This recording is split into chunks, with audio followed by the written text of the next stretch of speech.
This is Sylvian Greensword. I'm here with Dr. Frederick Gooding Jr. Today is September 17th, the year is 2021, and we are here in the Harrison with the Race and Reconciliation Initiative's Oral History Program. Dr. G, thank you for joining us this morning. Thank you for having me. All right, so in this interview, we're going to talk about some of the accomplishments that you have made with the Race and Reconciliation Initiative since you have been named as chair. And we're also going to focus on that oral history project that is part of the initiative. So let's start with talking about yourself. Tell us a bit about your upbringing, where you're from, and what kind of influences did you grow up under? Sure. I am from the city of brotherly love, and that would be Philadelphia. And I am very proud of the fact that I have a loving mother and father who taught me that it was important to know where you come from. And so I didn't realize it at the time, but the reason why my family was up in Philadelphia is because they originally have roots in the South, but moved north in order to escape the vestiges of racism, right? There's no other way to say it. In the South, as we know, where so many African Americans were enslaved, when enslavement ended, the pain, the torture, the harassment did not end. And so my my grandparents moved north in search of a better opportunity. It was still very much difficult. I mean, just like we talk about Republican, Democrat, it's still the United States of America in terms of the racism that we deal with. And so in the north, it wasn't that much easier. In fact, it was arguably more arduous in some ways as far as eking it out in the inner cities. But they still felt it was important that I know where I come from. And so I think that curiosity always stayed with me. And lo and behold, fast forwarding, I never thought I would actually be in this chair as a historian. I thought history was something that just did not concern me. It just wasn't relevant. I mean, I thought it was boring. I was fighting sleep. But I had the good fortune to go to Morehouse College. And I have to stick my, they tell us we have to inflate when you say Morehouse College. So I went to Morehouse College in Atlanta, Georgia, and that was likely the first time I saw,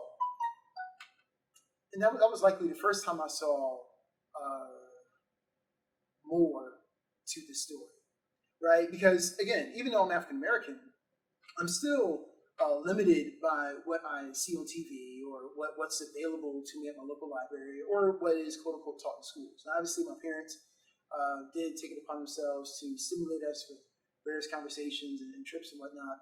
But it was at Morehouse that I saw for myself that Blackness is so beautiful and is so wonderfully complicated. This idea that Blacks are some sort of monolithic being, I don't know where this comes from. That we're all supposed to vote for the same candidate during election time or something of that nature. I don't know where this comes from. Maybe racist. But the point is that I saw the diversity, the multiplicity of different styles, ideas, shapes, colors, backgrounds. And I thought that was just a very powerful experience because that allowed me to realize that I don't have to be any one particular type of Black person. I can be myself. And I happen to be Black, and I'll be both of those. And so I think that experience, like the experience for so many people who have touched HBCUs, was quite formative, and I think, in so many ways, still carries with me. And I don't think I'll be sitting here, with my hair in a bun, if it weren't for this idea that I saw at an early stage of my life that it was okay to be me, and that being me was so very much part of this larger mosaic that we call humanity. So, Dr. G, how did you come to be affiliated with TCU? That is a great question, right? How do I end up in the state of Texas? Well, the way academia operates, you labor and struggle for years, right? I mean, some PhD programs can run from 5 years to maybe even 8 years. And during the time in which I was in graduate school, I had a young family, right? And so my kids didn't care about a PhD. All they cared about was for dinner, right? And are we going to the park? And so it was not what I would recommend, right? I keep joking about I should write a book one day about how not to write a dissertation. But, the kids are here. I love them, so you have to make it happen. But that being said, you labor for years to go through graduate school. Only, and you're focused on a specific topic or task, right? You're researching, and everything is within your control as far as your citations, your research methodology, only to roll the dice and throw your whole career up to chance based upon what job opportunities are available when it's time for you to quote unquote go to market. It is utterly ridiculous. I did not necessarily know this because why? I'm just the first individual to get a PhD in my family. I wasn't socialized. I didn't know the nuances. And maybe had I known, maybe I'd have planned differently. But that being said, this was an opportunity that opened up, and tenure track jobs are far and few between. And so you honestly have to go where the opportunity is. And so being here, we tried to make the most of the opportunity. And if it means anything, I think, I'm just one of the few Black males on campus with tenure. And hopefully we can add to that number with respect to, males and females. And what were your expectations before you joined the Frogs? Well, just in general, as far as academia, I don't know. I didn't realize how difficult it would be to find a tenure track position. And so many good academics are still out there, with heavy loads, as instructors, as adjuncts. That's how I started off, right? And so I'm very sensitive to that plight. And right. So, but the bottom line is that because I'm in this position, I don't want to take it for granted. And so it's not a matter of I have tenure, let me rest on my laurels. But if anything, I feel all the more motivated to do what I can to open up that door a little bit wider for those to follow. But what about knowing, I don't know if you knew, that it was a PWI, Permanent White Institution. Did you have any expectations in terms of you being a minority or the treatment of minority on this campus, or the networking opportunities with other faculty of color? Did you have any knowledge or expectations regarding that? No, in the sense that for most of my life, at least in professional settings, to be a person of color is to live a solitary existence, right? I used to talk with my friend about the cold, lonely walk, right? From, the library to my car in the evenings on the East Coast. I can't say cold out here in Texas, but it would be cold on the East Coast, and it's a solitary existence. And so aside from the Morehouse experience, which was so very powerful, most of all my professional life, I've been nothing but surrounded. It's not even uncommon for me to get on a plane and be the only Black male that I see on the plane. And, many people may not think much of it, but I think they would notice if the opposite were true. And so being here, I didn't necessarily have any expectations in that regard. But it is a predominantly white institution. We might even want to put an E on there. It's extremely predominantly white institution here at TCU. So there's a lot of area of growth for TCU with respect to its student body representation, because it's not just a matter of, we have Black students on campus. I understand there's a large number of international students that's growing, but that's different from Malik from Detroit. Right. That's different, okay? Because we have a significant number of African Americans on campus, but many people are socialized to believe they fall in one of two categories: either athletics or community scholars. And community scholars is a program started by Dr. Cornell Thomas many years ago to speak to this idea that access and opportunity were something that TCU was, something it could improve upon. But even still, with this community scholars program, there's a large gap in terms of the Black middle class, right? What about, a good student with 3.2? They didn't necessarily, get a near perfect score in SAT, but, they want to go to college, they see the value in college, but can't afford the hefty price tag, of which TCU is significant, right? At least as the time of its taping, I want to say it's in the order of $66,000. And so some families are able to pay their way here, and so that creates a different dynamic. I oftentimes look with envy over at the student parking lot right? When I'm coming out, from my humble Prius, and I see that the designer cars that are parked there, and so I think that it's not surprising, that this is the institution, but at the same time I see opportunity. Many of these mostly white, affluent, students that I'm dealing with, it's an opportunity for them to truly learn something before they go their ways. After here, whether they work for daddy or not, the idea is that if they truly want to lead on, then I think it's incumbent upon them to be exposed and to have meaningful experiences in dealing with the realities of our world and this increasingly diverse world. And so I think while it is difficult being isolated oftentimes, as a teacher at heart, there's an opportunity for me to plant some seeds and hopefully see them germinate and grow. In a recent interview with the Oral History Project, actually, Chancellor Boshini stated, "There is room at the table for everyone," speaking about racial integration. How does this statement resonate with you? I guess I don't know what the chancellor means by that. Yeah, in theory, sure, but there's room at the table, but don't you have to pay a price to come in the door to sit at the table? So I'm not sure what he means by that. The fact of the matter is that for the last 148 years, theoretically there's been room at the table, but here we are. We're still at a point where our campus is essentially segregated, in many ways, right? Visually and physically in terms of how the students operate and interact with one another. So it's not to say that TCU is evil. TCU is not alone in this. So many other schools across the country have very similar issues, right? And so that's what we're working on. But I don't know what I'm supposed to say with a statement like that. Feel good, and I guess I should be filled with jubilee or something of that nature. I'm not sure what that means. But my whole thing is if there's a space at the table for everybody. Yeah, I guess I'm curious as to,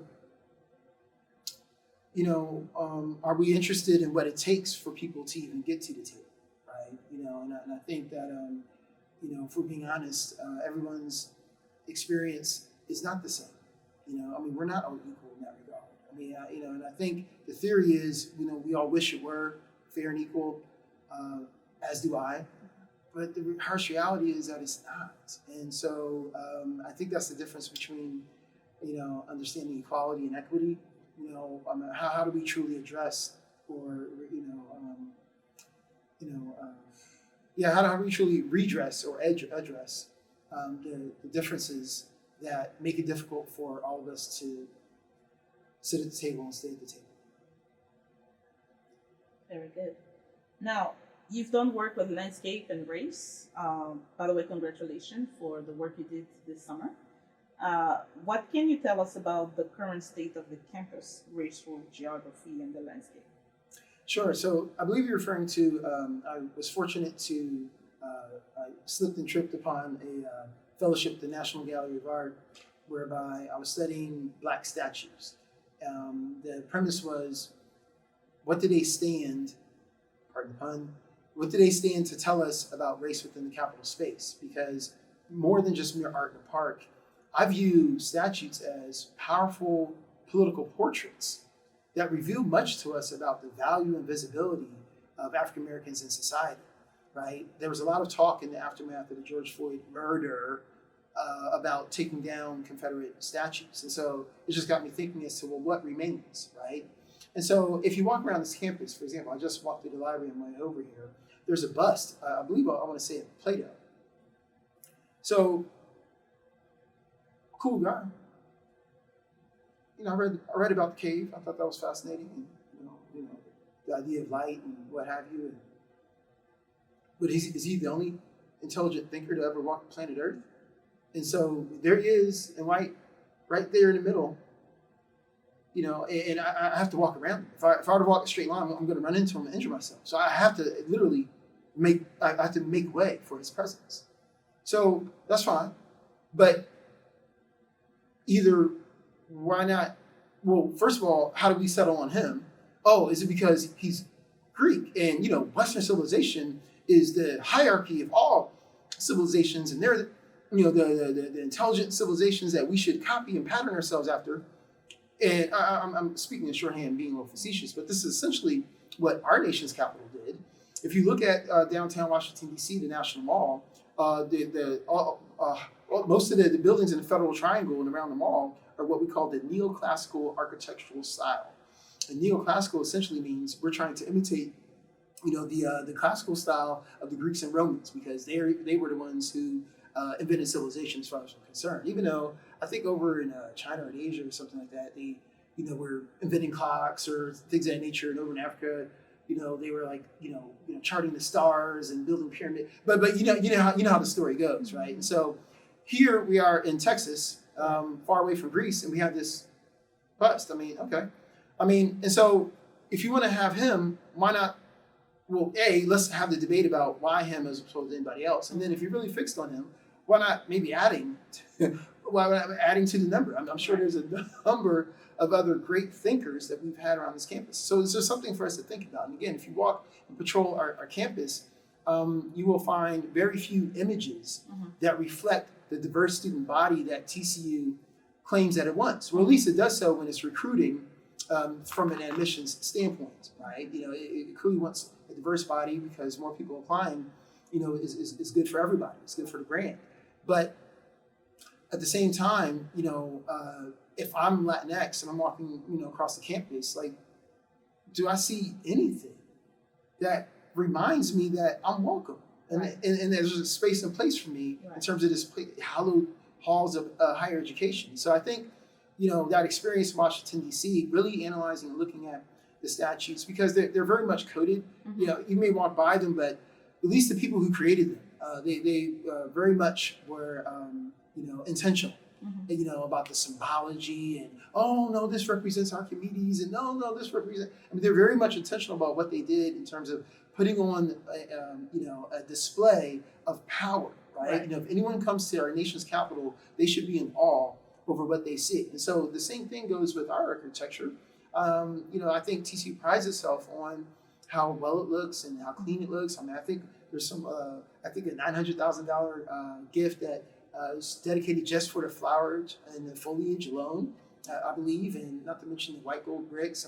It's quite nice. But in all of this, if I'm not white, is there something else that reminds me that there's a space for me too? Right.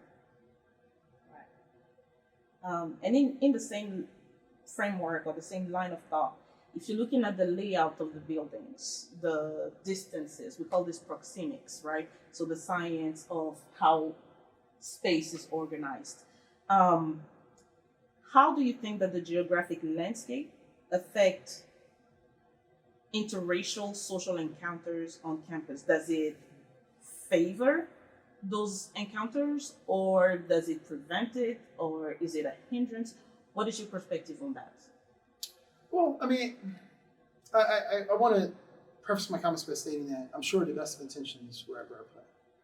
But let's also rewind. For nearly a century, 90 years, our campus wasn't segregated. It was just all white. So there was no racial problem to have for over 90 years. Okay, that's A. B, now that you start to have Black students, maybe a couple of Latinx students, and again, got to help us if we're able to, recruit any Native American students. The idea is that the way our campus is situated now, I think there is some, there are some patterns that are in motion. For example, Moncrief Hall is known as a hall that houses mostly student athletes. Let's do the math. When we say student athletes, right, we're talking about a large number of football players and basketball players. Let's do some more math. A significant number of whom are African American, and let's do a little bit more proxemics. And Moncrief Hall just happens to literally border Stadium Drive, which is literally across the street from the athletic complex. So I understand the thinking. The thinking is, well, given the rigorous demands of athletics, we want our student athletes to not lose their way, and to be close to the facilities so that way they can be serviced. But at the same time, we need to think about how just making a shorter walk makes it more convenient for the athletic complex, but it also shortens their academic experience. I mean, they are, I think they're called student athletes, right? Right. So with respect to the student part, this may truncate their experience as far as just having to walk through, like taking a longer walk through campus and bumping into, God forbid, a professor or other students. But this idea of being shuttled across the street, going to athletics and then maybe only class and then back to the dorm, that I think can be an area to reanalyze, right? As far as how do we truly allow for the student athletes to be fully integrated in the student experience, right? When we look at the idea that the Intercultural Center is in the first floor of the Brown Lupton University Union, or the Blue. I think it's a good thing that it's in the center of campus. But a couple of details are that it's behind this oval-shaped desk, and which serves as an impediment. The desk was created as part of a gift, and so therefore it's difficult to move. Because when particular funds are attached, to building, I mean, it's difficult to move. But that being said, though, one of the questions I think we need to ask is this truly going to be viewed as a place where all students are welcome, or will it be viewed as only the place where the Black, Indigenous people of color go, and would it end up becoming ghettoized, right? Meaning that, it's like behind this impediment, it's in the corner and no one goes over there. And so these are the questions that we need to ponder in terms of how do we, encourage traffic patterns whereby, all these places are being visited frequently and frequented, so that they're not just isolated, and out of sight, out of mind. Right. That's my concern. Right. So there's like a whole psychological process that goes with the setting up and the distances and the angles of where everything is located. Now we're going to switch gears a little bit and talk about the Race and Reconciliation Initiative in itself. Can you tell us a little bit about how it came into existence? Sure.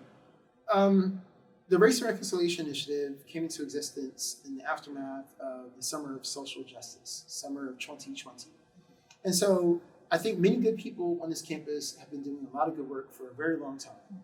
But with so much agitation in the air, with so much social unrest, many institutions, TCU included, were thinking about how do we not appear to be flat-footed, right? We want to make sure that we're being supportive of our students, supportive of our faculty and staff, listening to the needs of our alumni. Maybe we should do something. And so I'm speculating a bit, but let's just do the math. I mean, why not create the Race and Reconciliation Initiative the summer of 2019 or the summer of 2018, right? I mean, again, we have 148 years here, where we're pretty much aware of the issues. So I absolutely believe that was a factor, right? This idea that the heat was on, so to speak. I mean, just the planet's so aligned where, the pressure was such where we need to do something. And so the chancellor and the board of trustees commissioned this initiative to study TCU's relationship with slavery, racism, and the Confederacy, or should I say enslavement, the Confederacy and racism. So that's what they did. And they created the initiative, but necessarily didn't create any guidelines as to what was to be done or how it was to be done. So on one level, it was a good thing. And when I received the tap on my shoulder from the provost, I too was skeptical, and I remember telling the provost, I'm not so sure about this, and then she called back and was like, well, you recommend you should think about this. I was like, well, again, I just don't know where this is going, and what does this mean, right?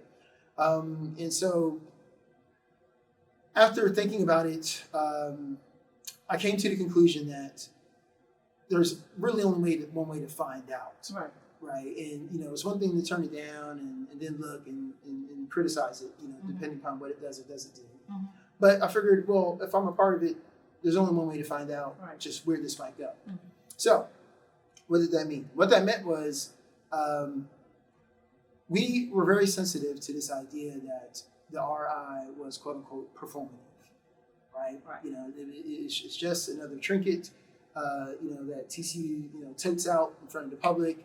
The masses are allayed of their suspicions and apprehensions, and then it all goes away, and then life back to normal. So being very sensitive of that, the question was, what can we do that's meaningful Mhm. and what's substantive? But again, there's no template, right? And so in many ways we had to build our staircase as we climbed. So there are no institution, to your knowledge, that have a similar initiative.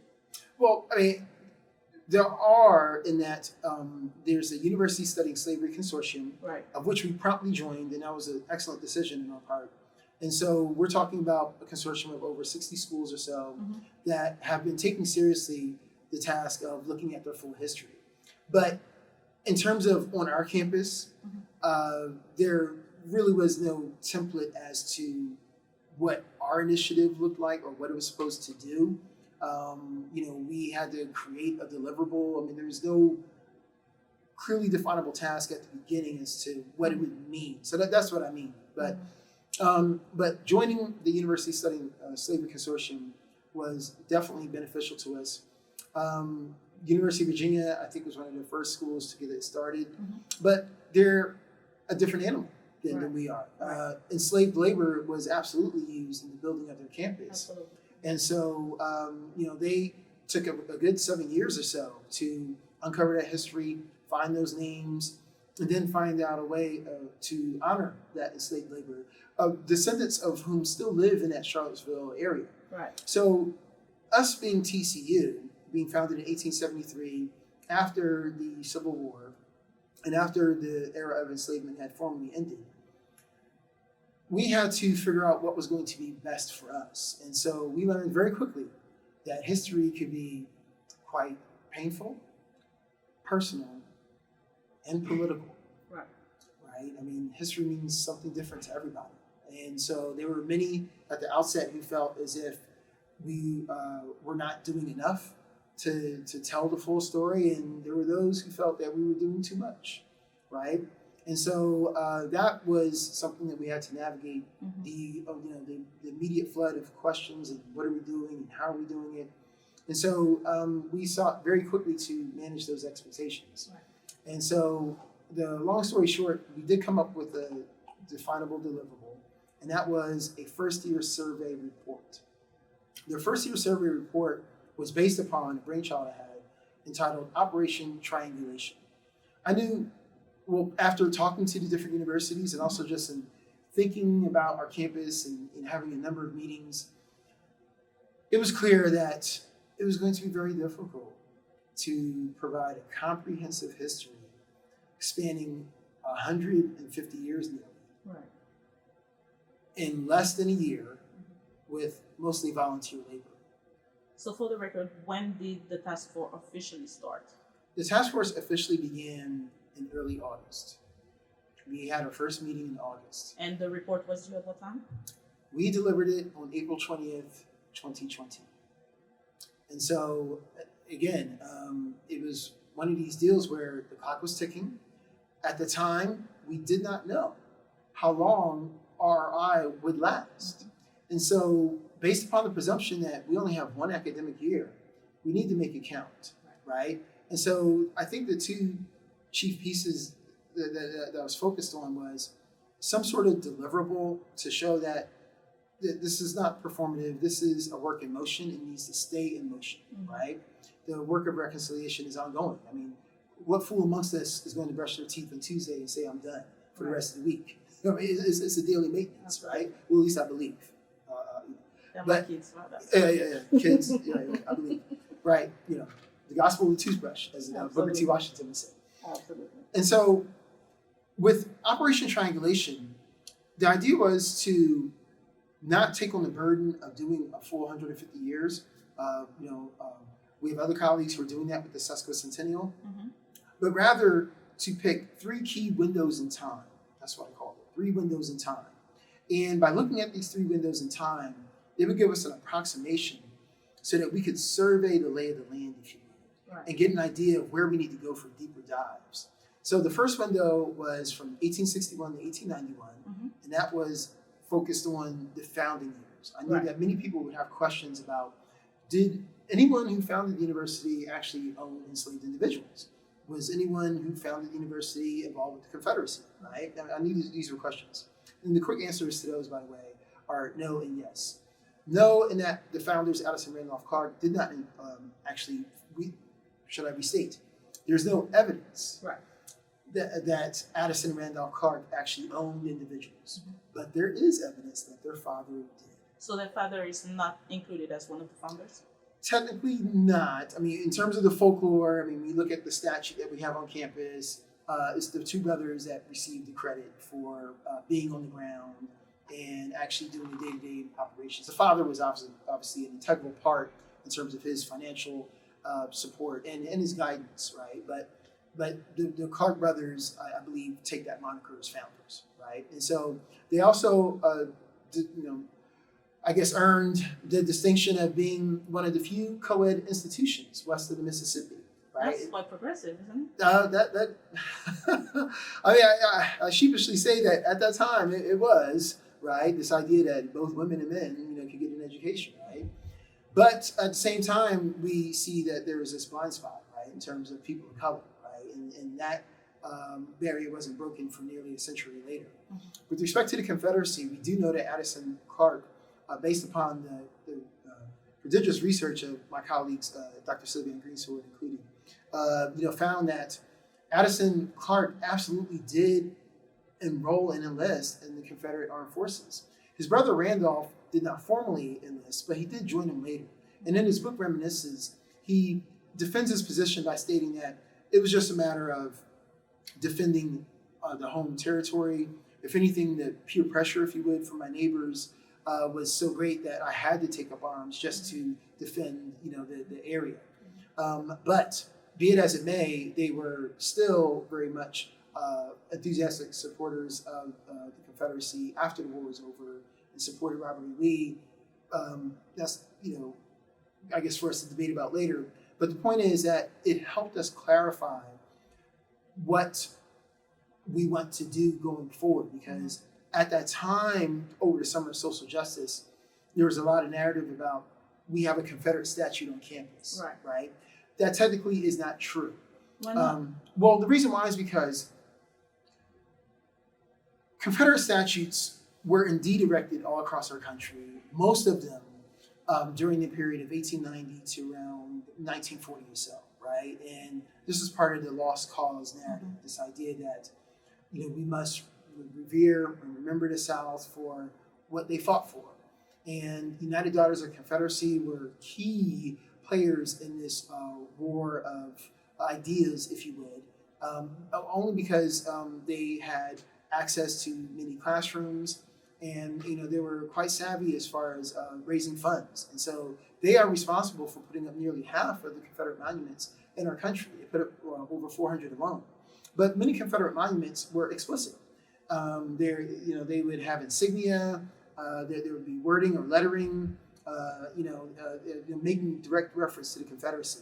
The statute we have was not erected during that period. It was erected during 1990s, and B, there are no insignia that expressly or explicitly connect these 2 individuals to the Confederacy. So I think what's more accurate is to state that it's not a Confederate statute, but it is a statute of 2 men with Confederate ties. But how is that relevant to TCU culture?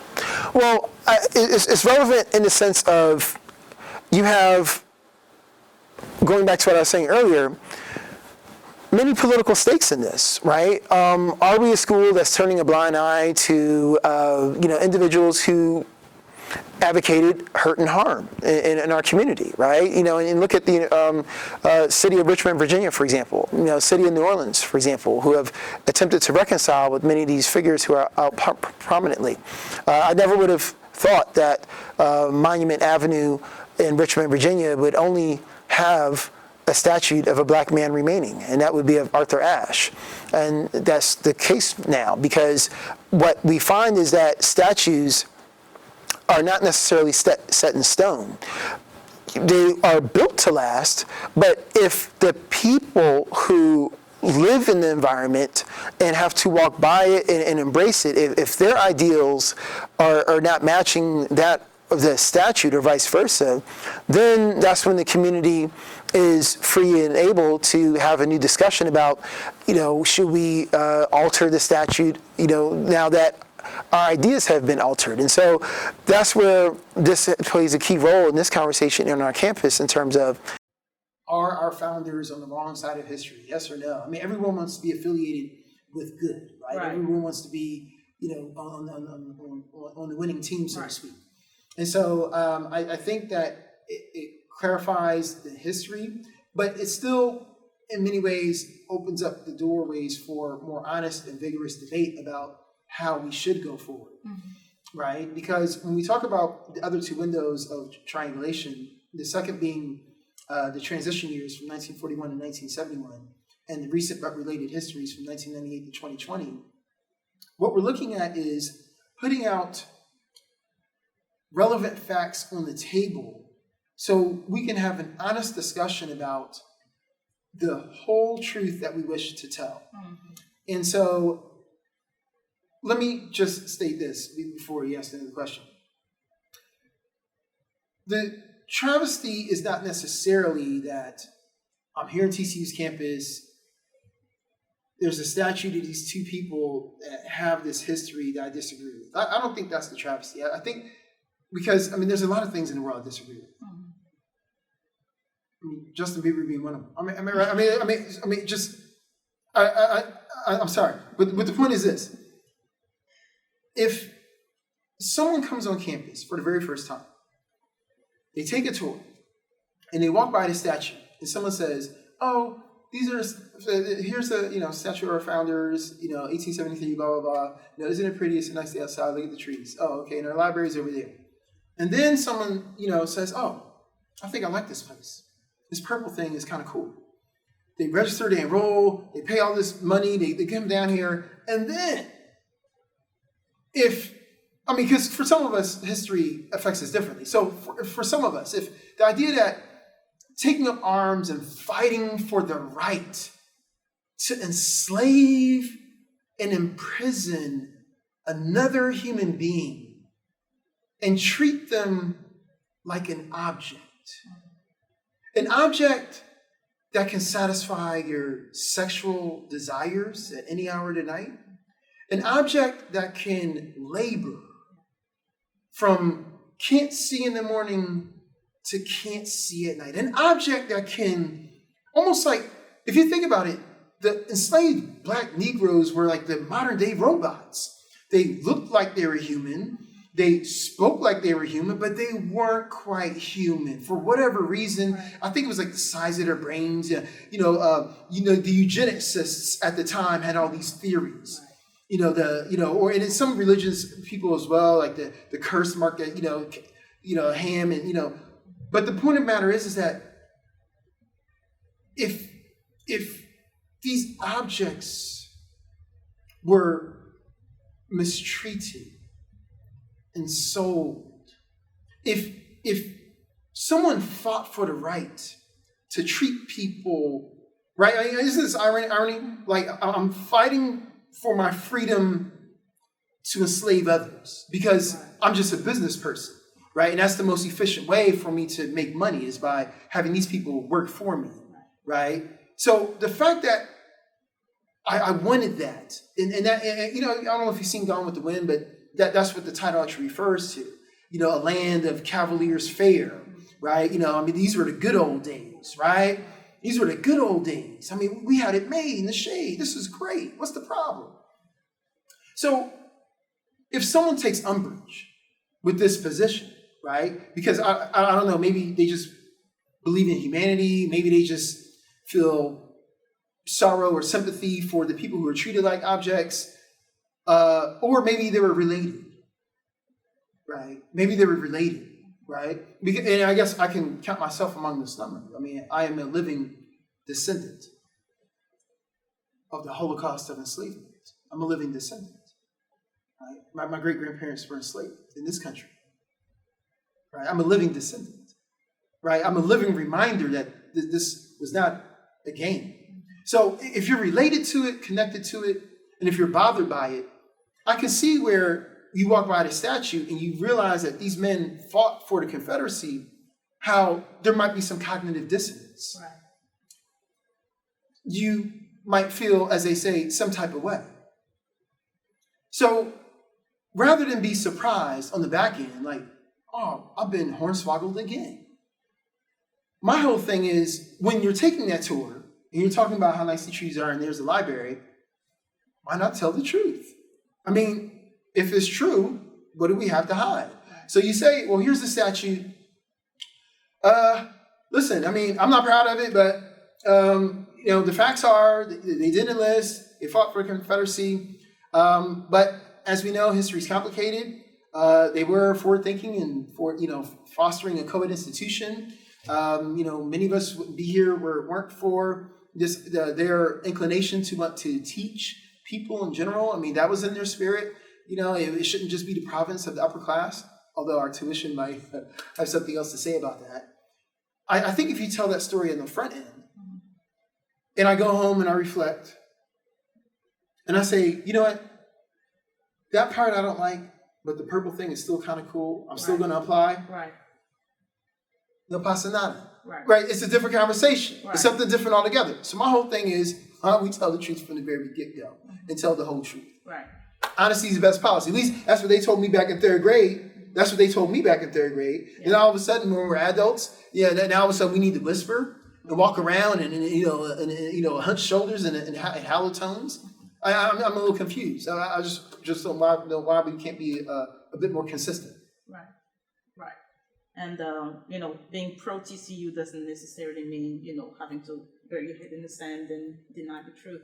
It makes me think of when LaDainian Tomlinson spoke to the Race and Reconciliation Initiative last year. I remember the first words that he uttered, "I love TCU." Even though the rest of the speech was an honest discussion about the racial reality on campus, but it doesn't have to deny the fact that he loves TCU.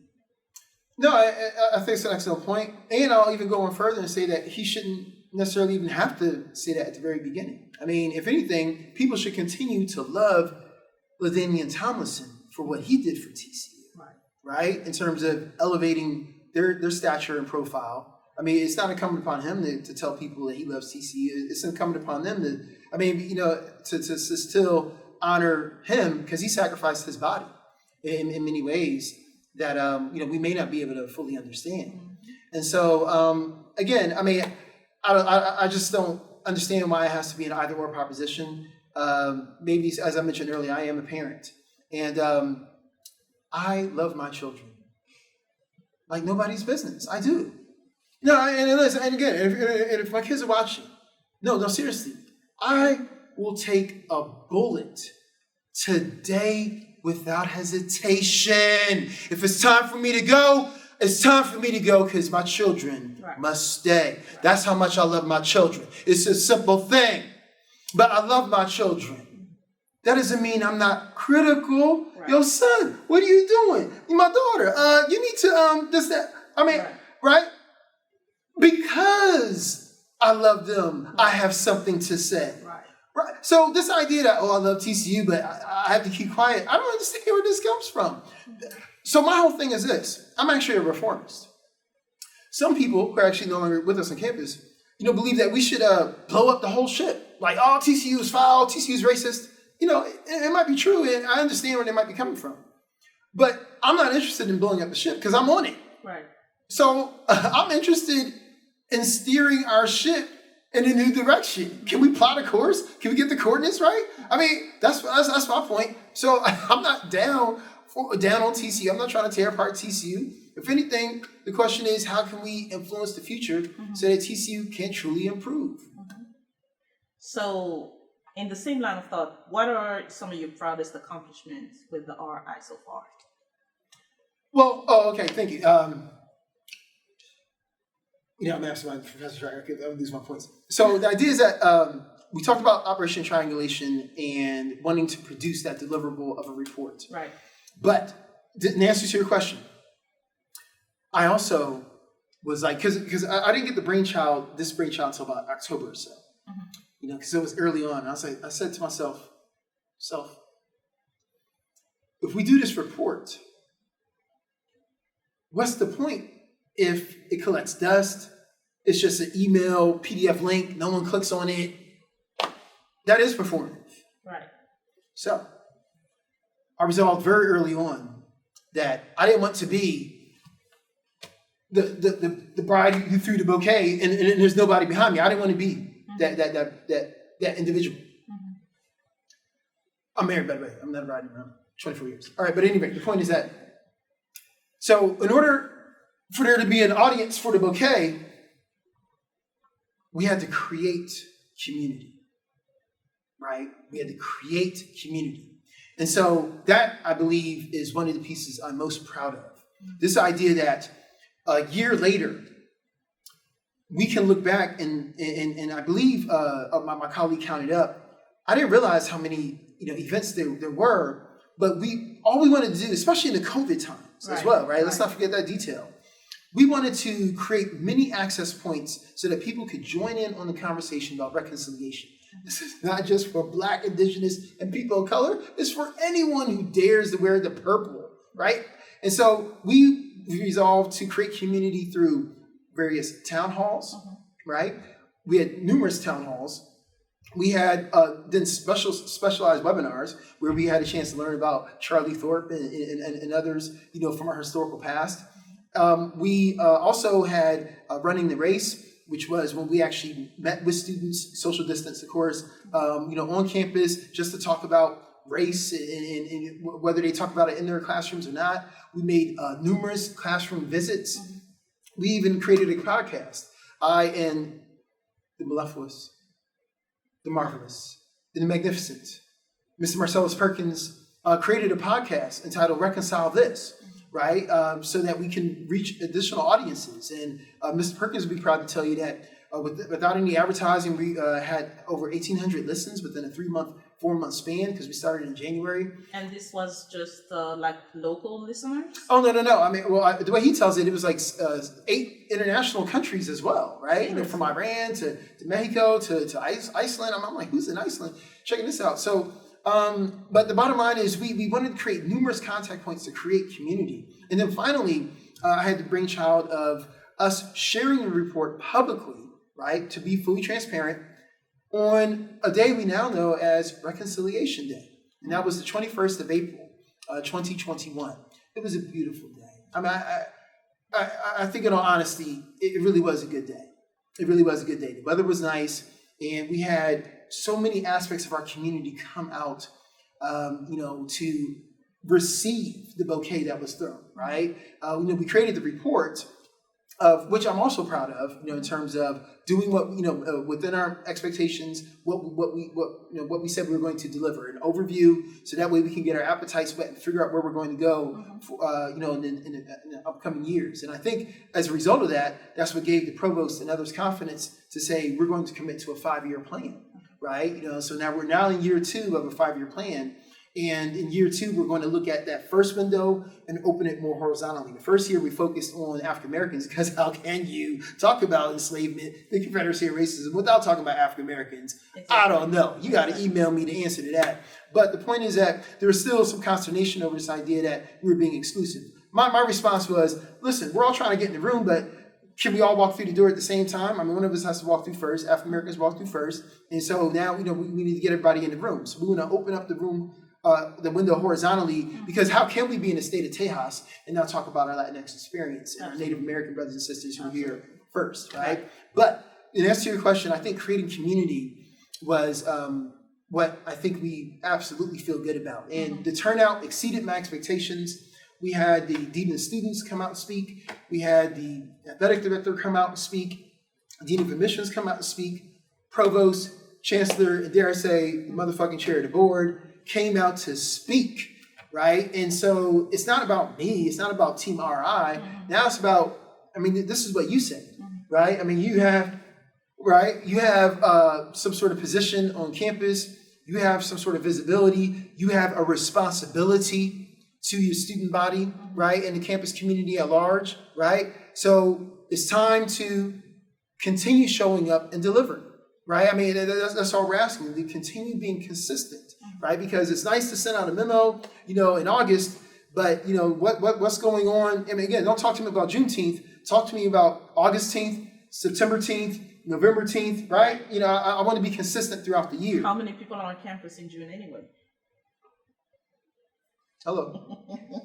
So yes, creating community is something that I think I feel pretty good about. And I think, as an anecdote to that, the number one question I'm receiving right now is, Dr. G, what's RI doing for year 2? Yeah. So the idea that people are now looking for it, because you have to remember, when we first started, we only had a single landing page. We didn't even have a logo. There was no brand identity, what have you. It was just an initiative, a name, and a whole bunch of questions as to, WTF, welcome to Fourth. What's this about, right?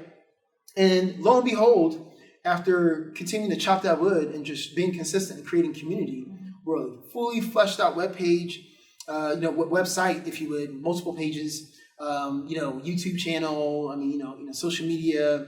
We even, fostered a Unity Cord that was handed out at graduation. SGA president was involved. I mean, just there's a number of different tentacles involved here, and the idea that people know the brand. We have a logo. Right. It's not just the logo, but this idea that people know that it's something tangible, and they want to know, and they're curious. I think is a good thing. Okay. Now, again, it doesn't replace other good people doing good work on campus, such as the Office of Diversity and Inclusion, or the Office of Institutional Excellence, right, or the Office of Student Identity and Engagement. It doesn't replace any of these things, right. But we're looking to be complementary, right, because everyone can join in the conversation about reconciliation. Absolutely. So now, your team has laid that foundation and just have fostered that spirit of community. Where do you see the Race and Reconciliation heading, after year 2, after year 3? What is your advice for the next chair? My advice for the next chair is to continue being as consistent as possible, right? And so in many ways, last year was the booster rocket, right? We were hard charging. Again, I think we put over, I don't know if I said it earlier, but I think we put on over 90 programs and events total, right? That was utterly ridiculous and insane, right? But at the same time, we just didn't want to take any chances. I mean, we believe in this, and so again, we are going to put forth maximum effort. That being said, I don't think that's a sustainable model in terms of that type of effort. So now I think the analogy holds that we're at cruising altitude. So for years 2, 3, and 4, it's just a matter of continuing to, open up these research windows, find as much as we can, and then in year 5, put together a summary report. I think the ideal would be for RI to eventually melt away. I mean, not to be sad. No, but here's the reason why. There's no need for an RI if everyone is embodying the spirit of reconciliation in their daily affairs, right? Again, going back to our toothbrushing analogy, if I think I see people trying to distract me during the interview, if you can cut that We'll part. edit that. Yeah, right. But yes, but the point is that if everyone truly takes on the spirit of reconciliation, I mean, it can be owned by no one, but it can be shared by all. And so, I mean, why have a standalone entity or body if everyone is simply doing this as part and parcel of their job, right? Asking themselves the critical questions of, am I, being thoughtful enough? Am I being inclusive enough? What efforts do I need to make, with the community? How can I do better? How can I improve? I mean, I think to the extent that if this is part and parcel of how we just do business, right? If that's part of what Trustee Ron Parker calls the TCU secret sauce, this idea that reconciliation is just woven into the fabric, then I think that would be the ultimate. That's profound. So now we're gonna do something it's a little meta, because we're using the format to talk about the format, the Oral History Project. How did that project come into existence, and what was the rationale, the raison d'être behind such endeavor? And in that same line, what did you hope to accomplish through that project? So early on, when canvassing the archives to see what we had to help us tell the full story, because again, it's not what we think, it's what we discover, and then merely relaying what we discover and uncover in the archives. The archives tell us much, but they don't tell us everything. I mean, let's just think about going back, by way of example, to enslavement. It is, I think, a horrendously bizarre irony that much and most of what we know about the era of enslavement is actually told through the voices of white people, particularly those who are fostering the very evil that we're studying. Why? It's because it's through their journals, it's through their records. It's hard for me as an academic to truly wrap my head around this concept, but it was illegal for Black people to learn how to read and write. I can't even keep my eyes open when I say it. It was illegal. Like, does that make any sense? Like, what are you afraid of? It was illegal to learn how to read and write. Wow. Because, I don't know, maybe if I'm able to read and write, I might understand that what you're saying is illogical. Mm-hmm. You don't even believe what you're saying. Right. Clearly you think I'm worth something. That's why you're tiptoeing in my cabin late at night. Never mind. But the point is that if most of what we know of the African American experience is told through white voices, then what does that say about the people who actually had the experience? That's why we look at the story of Oduwa, Equiano, right? Gustavus Vassa. I mean, it's one of the first, narratives of those one who was enslaved is so very profound for us because it was so very rare to have an enslaved individual, be able to read and write their own account. The same thing with, Frederick Douglass with 2 S's, right? And so there's so many nameless, faceless people who unfortunately went through this tunnel of oppression or called enslavement or what have you, and we just don't know enough about them or what they thought or what they felt, right? And so along those lines and looking at, the records, we have, minutes, we have journals, we have a number of pieces that help us, but they simply don't tell the full story. So, once again, I said the self. So, how can we rectify this? And it occurred to me that we still have the benefit of living alumni. For better or for worse, we still have people alive during an era of segregation here on campus. And so it behooves us to move quickly to capture those voices. I'm saddened that time has moved on for some alumni, such as Aline Jones and a couple of others, but we have, through the brilliant work of our postdoctoral fellow, we lobbied, Dr. Karen Steele and I need to include her, we lobbied against the provost to create this new postdoctoral fellow position, and we were very blessed to bring on board Dr. Sylviane Greensword with her anthropological skills and be able to start an oral history project to capture the voices of people while they're still alive. And by grace, we've been able to capture the stories of Ronnie Hurdle, like the first African-American cheerleader on campus. Dr. James Cash, which I think in some ways is a victory, but somewhat embarrassing. This idea that it takes Harvard I don't know if you heard of it, this little school in Massachusetts, but they named a building after this guy, right? Like building, not a tree shrub, right? Not a parking space, but a building. And we care about the U.S. News and World Report. We check them. We're top 100. I think we're in the 80s or what have you. I believe Harvard is at the top of that list. That Harvard, right? That Harvard. And this same Harvard names a building after this brother. And crickets on our end. Crickets. So it was time to reconcile that. We were able to connect with the brother who graciously allowed us to record his story, and that's so very important.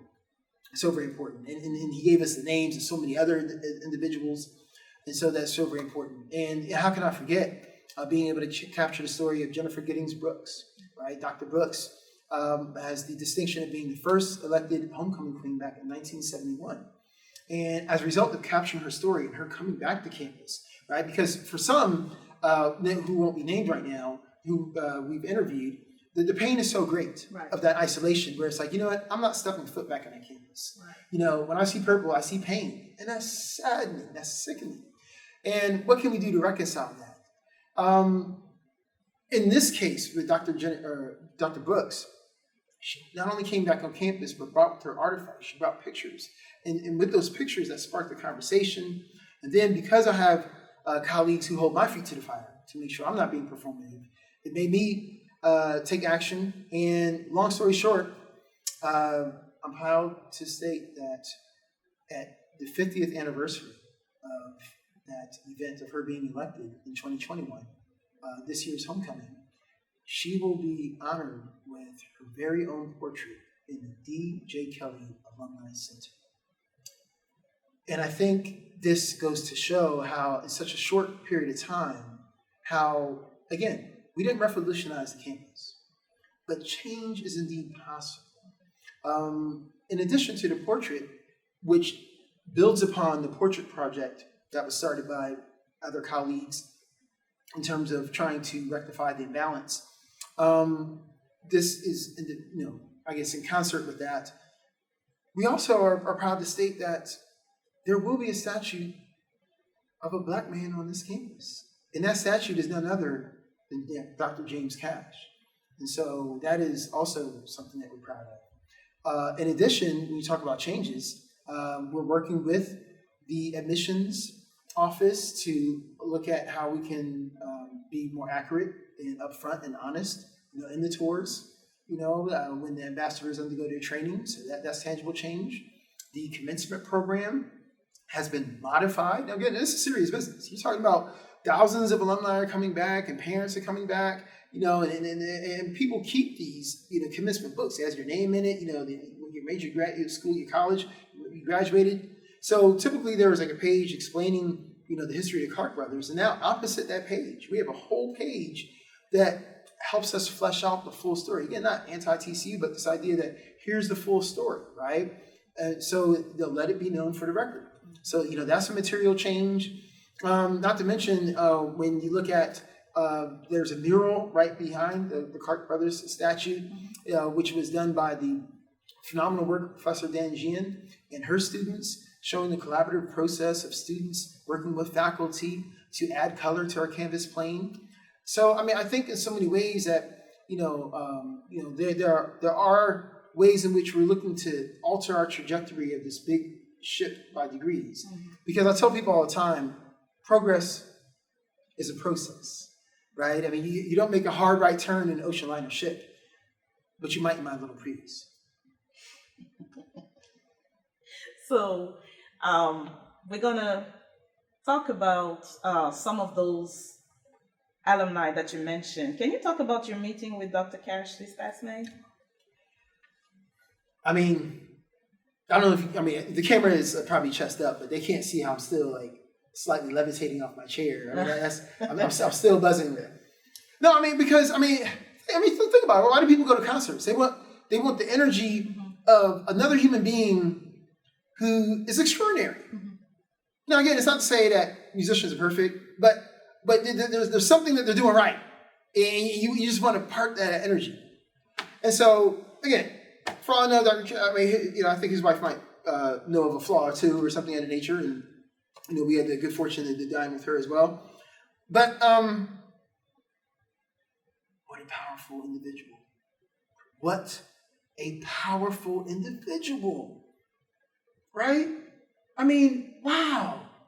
I mean, his mindset was, well, the elevator's broken, I'm going to take the stairs. I mean, and he figured it out with no template. It's awesome to be in that presence and draw inspiration because everything's relative, and we cry and lick our wounds as to our relative struggles, right? But then when you know that there's a Dr. James Cash, it's like, all right, well, okay, well, I need to buckle up and get it together here because it can be done, right? So that was absolutely awesome. It was absolutely awesome, and he was so gracious and so giving with his time. My hope is that that's not the last contact, and that we're able to do honor to his story, because it's an absolutely phenomenal example of, dare I say it, the African American dream. Right. Now, some people have said that Dr. Hurdle is the image of the African American nightmare. Can you speak to that?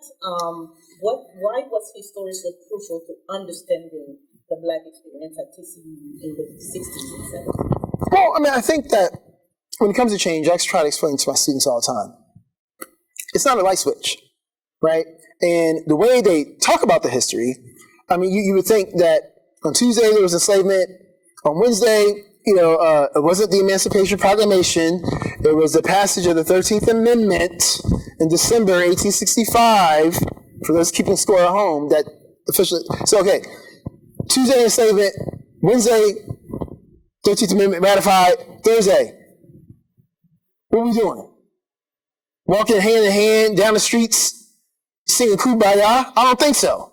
If anything, hell had only begun for African Americans. Hell had only begun for African Americans, right? When you look at the rise of the KKK, remember, black bodies were valuable on Tuesday. Now they're a threat to the open market, free market, marketplace on Thursday. Now blacks were a threat, right? When you look at the black codes, again, the vigilantism, just the virulent racism. If anything, hell had only begun, right? The sharecropping. And so I say that to say that it wasn't overnight. It wasn't overnight. So Ronnie Hurdle reminds us that, we're integrating. This is great. Well, there was still a struggle. He's the first black cheerleader, but he's also he also had to deal with nonsense about the fear, that the hand wringing, and the pearl clutching over, is his black hands going to touch, these white females, that they throw in the air, for cheers. It's one thing to pick up the megaphone, but it's another thing to pick up a white female cheerleader. Oh, like, what are you doing? And so, he had to deal with a lot. I think is not going to be found in the archives. And that's the whole point of the Oral History Project, is that we wanted to allow for people's voices to speak and fill in the gaps that, a printed article about, and here's a picture of Ronnie Hurdle at the game. That picture of him smiling, that doesn't tell the full story. If anything, that was great. Integration worked like a charm. He looks happy. Isn't he a happy brother? He's a happy brother. Yeah. Just like enslaved people were happy too when they were singing, right? That was the interpretation, right? So, no, I think to hear Ronnie's story firsthand, it helps complicate, right? And it also helps us perhaps better navigate the future, for our students right now, right? Just because there isn't a protest, right, of which there was recently, student demands in January 2020, and then before that in 2016, which helped found the Office of Diversity and Inclusion, by the way. But just because there's an absence of student protest, that doesn't mean that there's an absence of student discontent, right? And disassociation, disillusion, disconnectedness, right? And so what do we do to reconcile, the subtleties, the nuances, right? I think for me in my classes, I talk about this concept called racism 2.0. And most of the time we focus on what I call racism 1.0, like it's obvious, overt, and offensive, right? So the burning cross, the hooded Klans person, you can see that from across the street. Oh, I don't see any KKK. Oh, we're good. And no, for me, racism 2.0 is much more subtle, suave, and sophisticated, right? The monster we face is still there, but guess what? Part of the problem is that there is no problem. Absolutely. And race blindness is one of them. I don't see color. We have those race neutral policies. No, yeah, and I don't see color except when it's time for me to pick out Absolutely. my outfit on Friday. Yeah. Magically, I figure out where the purple is. I didn't confuse the purple with the orange, the burnt orange, right? Horns down, Texas. Magically, I didn't do that, right? But I don't see color. Okay, I get it. And again, I'm sorry, I don't mean to be rude or flippant or what have you, but you know how it is. It's like throwing a snowball towards the sun. I'll say this on record. I'm not afraid. I have tenure. I shouldn't be afraid, right? So, black men like me, I think, are not that common in academia. And part of the reason why is because you go through so much to get to this point that by the time you get to this point, you're just so exhausted where it's like, oh, yes, there's a bother. Okay, whatever you say, let's just go with it. And so, again, I'm very appreciative. I didn't say I'm the only one. I'm very appreciative of those who speak truth to power. I'm not the only one. But I'm here. And so I'm just going to call it the way I see it. I mean, what else am I supposed to do? Have a few ending remarks. What does it mean to be the captain of your ship and the master of your own destiny? Yes. So typically before I start any major public speaking engagement, I want to simply introduce myself.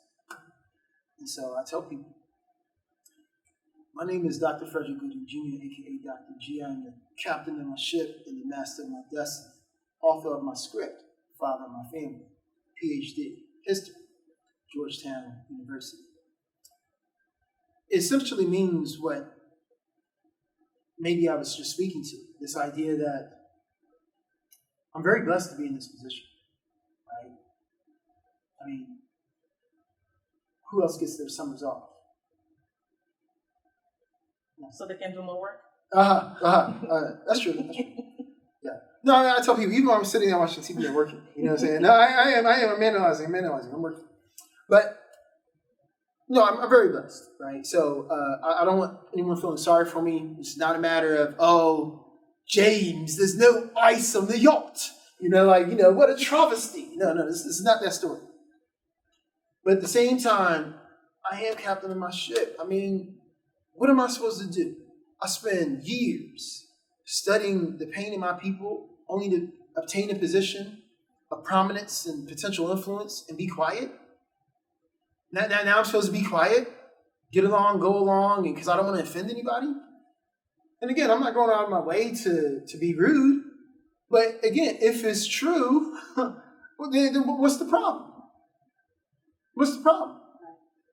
I mean, because again, you had no problem telling me the truth that I didn't have enough money for the mortgage loan. You didn't have enough problem telling me the truth that my application wasn't good enough to be to go through to the next stage. You didn't have the problem telling me, right? That my rent was late, and so therefore I need to, right? You had no problem telling me that. That's the truth. It's uncomfortable. It's awkward. You had no problem telling me that.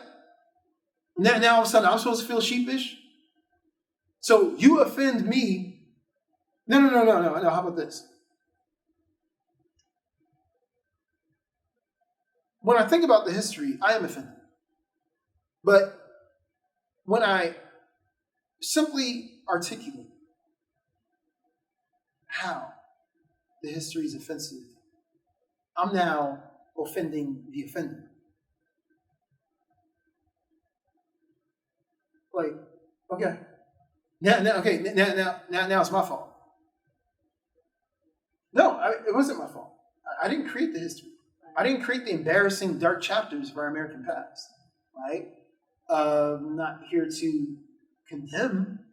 I know history is complicated and people are complicated, But at the same time, when I say I'm captain of my ship and master of my destiny, it's just letting people know that I realize I have a life to live.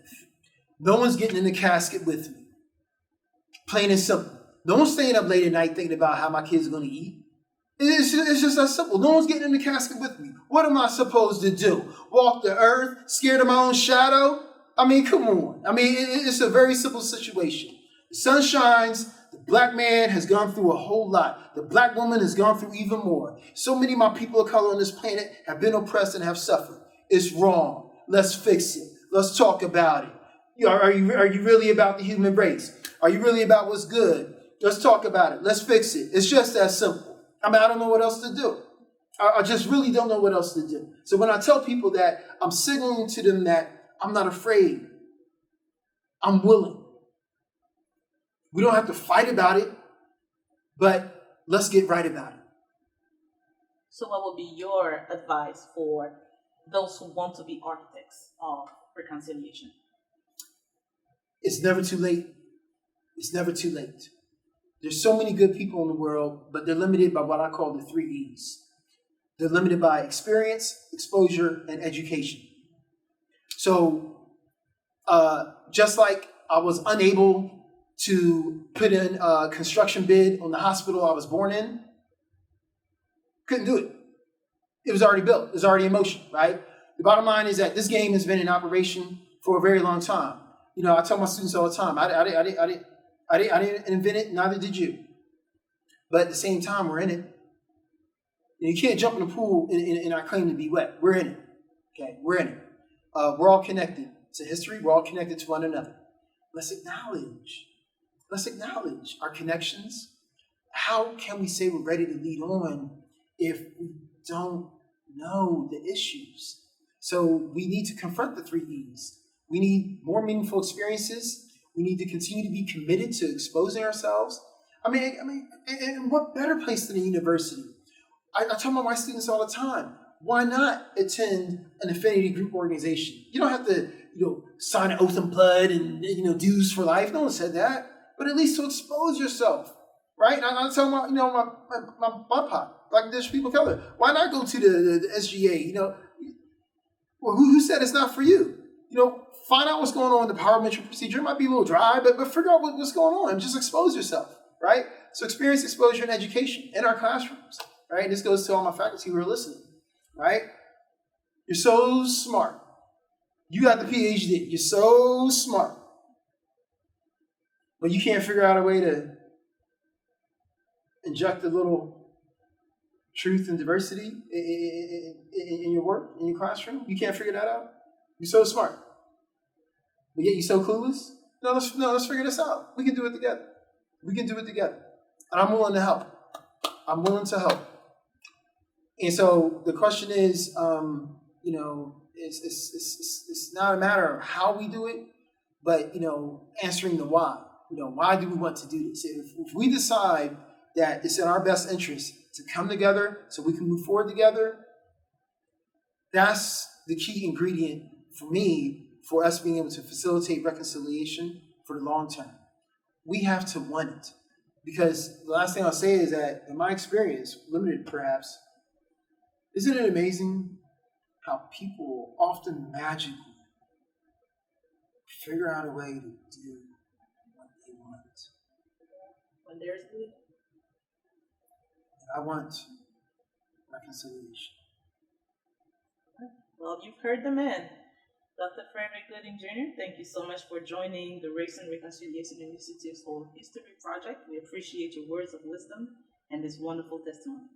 The last thing I say before you cut off is, this needs to be known for the record. Who am I but just a man? A man with beautiful curly hair, but I'm just a man. Understand? But I just want you to know that however the story is told, I just want it to be known that we did the best we could